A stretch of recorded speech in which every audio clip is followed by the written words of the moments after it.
Hello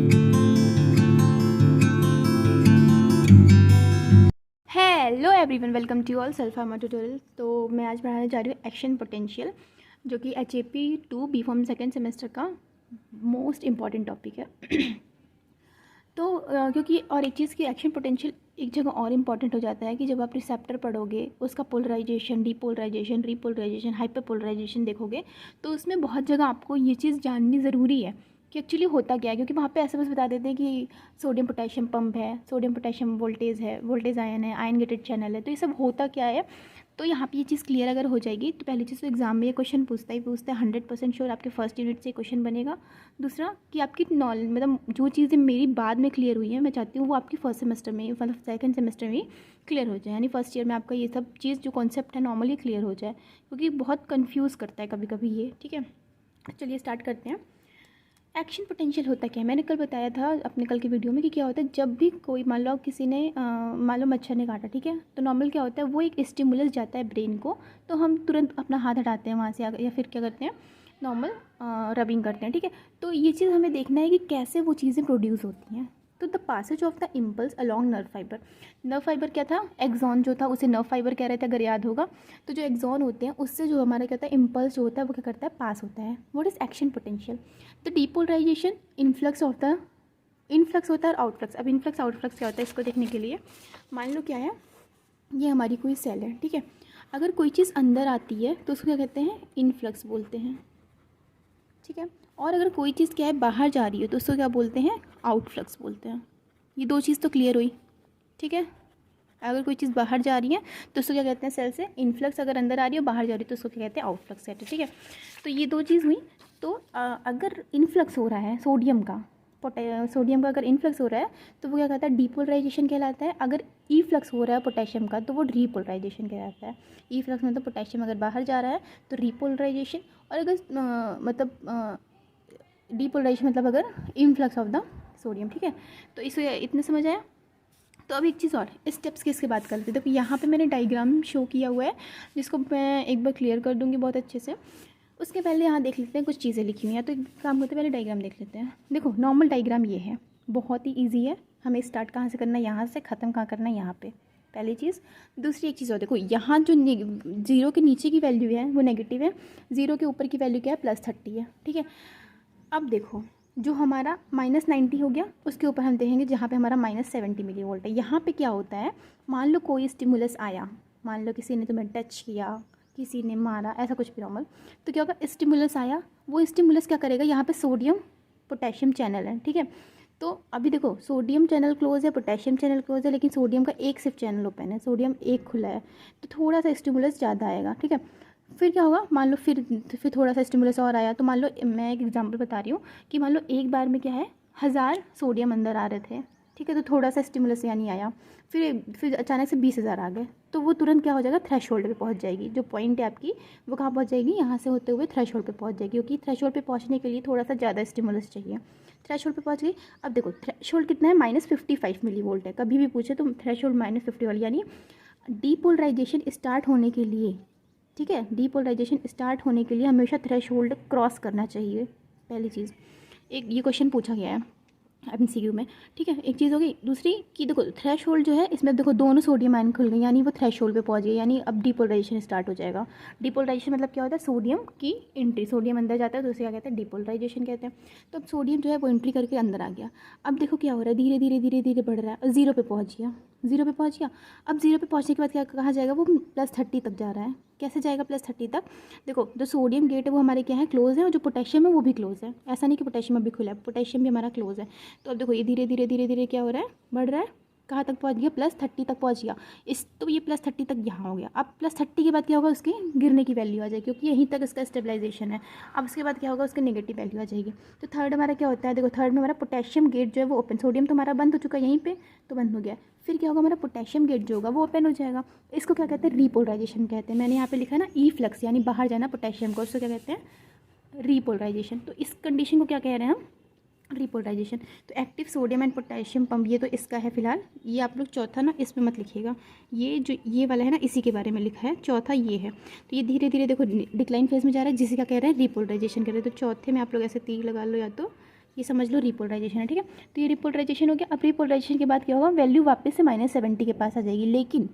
लेकिन अगर मान लो पोटेशियम बाहर जाता ही जा रहा है तो वो क्या होगी, बहुत ज़्यादा नेगेटिव वैल्यू हो जाएगी।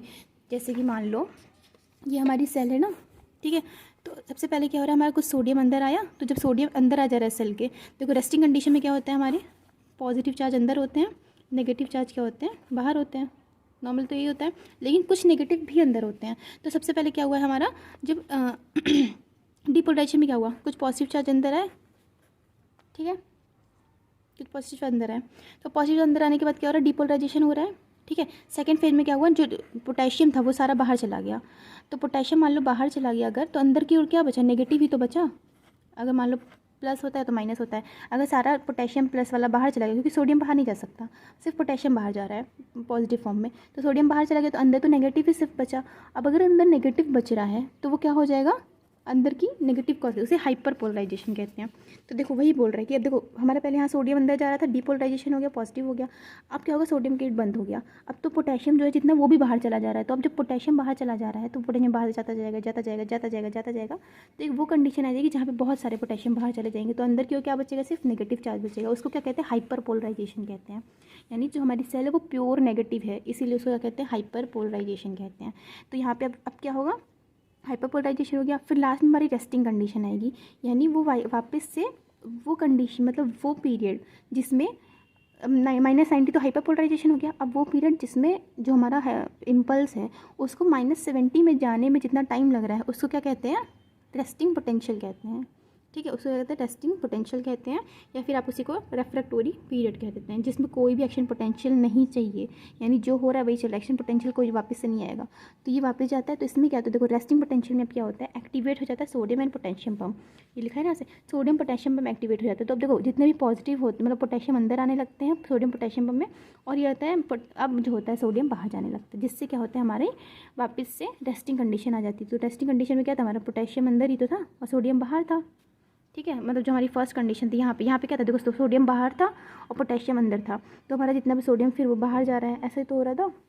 तो वापस से वही कंडीशन आ जाती है कि जितने सोडियम होते हैं वो बाहर चले जाते हैं और पोटेशियम अंदर आ जाते हैं। तो इसको क्या कहते हैं, हम रेस्टिंग पोटेंशियल कहते हैं। तो आई होप आपको ये चीज़ें क्लियर हुई होंगी। नॉर्मल फिर से एक बार देख लेते हैं। देखो सबसे पहले क्या है, -70 है, -90 में हाइपरपोलराइजेशन है, -70 में क्या है, कोई भी हमारे पास स्टिमुलस आया तो क्या होगा, वो थ्रेशोल्ड पे पहुंच जाएगा जब सोडियम बहुत ज़्यादा अंदर आ जाएंगे। पहले एक आ रहा है फिर 2 आने लगे तो थ्रेशोल्ड पे पहुंच जाएगा। जैसे थ्रेशोल्ड पे पहुंचेगा डिपोलराइजेशन स्टार्ट हो जाएगा। डिपोलराइजेशन स्टार्ट होने की वजह से क्या होगा, वहाँ पे फिर वो कहाँ पहुँच जाएगा, धीरे धीरे +70 पे पहुँच जाएगा। डिपोलराइजेशन मतलब पॉजिटिव चार्ज अंदर बहुत ज़्यादा हो रहा है, ठीक है। तो +70 पे पहुँच जाएगा, तो अब सोडियम चैनल बंद हो जाएंगे और पोटेशियम चैनल जो होगा वो ओपन हो जाएगा। पोटेशियम चैनल मतलब ओपन हो जाएगा, यानी वो जितने भी पॉजिटिव चार्ज है सेल के अंदर वो सारे बाहर जाने लगेंगे, तो सेल नेगेटिव होने लगेगी। तो सेल जब नेगेटिव होने लगेगी तो वापस वो नेगेटिव की ओर बढ़ेगी। देखो नेगेटिव चार्ज है, नेगेटिव की ओर बढ़ेगी, -90 तक पहुँच जाएगी बढ़ते बढ़ते। तो जब मतलब यहीं तक है तो इसको रिपोलराइजेशन कह रहे हैं, लेकिन जब बहुत ज़्यादा नेगेटिव हो जा रही है तो उसको हाइपरपोलराइजेशन कह रहे हैं। तो अब क्या होगा, यहाँ पे तीनों पंप ऑलरेडी बंद हो चुके हैं, लेकिन यहाँ पे क्या होगा, सोडियम पोटेशियम एक्सचेंज या फिर पंप बोल सकते हैं वो खुल जाएगा, जिससे पोटेशियम अंदर आने लगेगा, सोडियम बाहर जाने लगेगा। तो फिर ये क्या हो जाएगी, अपनी वापस से रेस्टिंग कंडीशन में मेंटेन हो जाएगी, जो कि क्या है -70 मिलीवोल्ट, ठीक है। तो अब एक बार स्टेप्स देख लेते हैं। देखो arriving of the excited signal और stimulus at the synapsis of neuron begin to change the resting membrane potential which is around -70, जिसे कहते हैं शो इलेक्ट्रिकल एक्साइटेबिलिटी। तो यानी क्या बोला कि जैसे कोई एक्साइटली सिग्नल या फिर कोई भी स्टिमुलस जो होता है जब साइनेप्स में आता है तो बिगिन मतलब स्टार्ट कर देता है, जो रेस्टिंग मेम्ब्रेन पोटेंशियल है उसको चेंज कर देता है।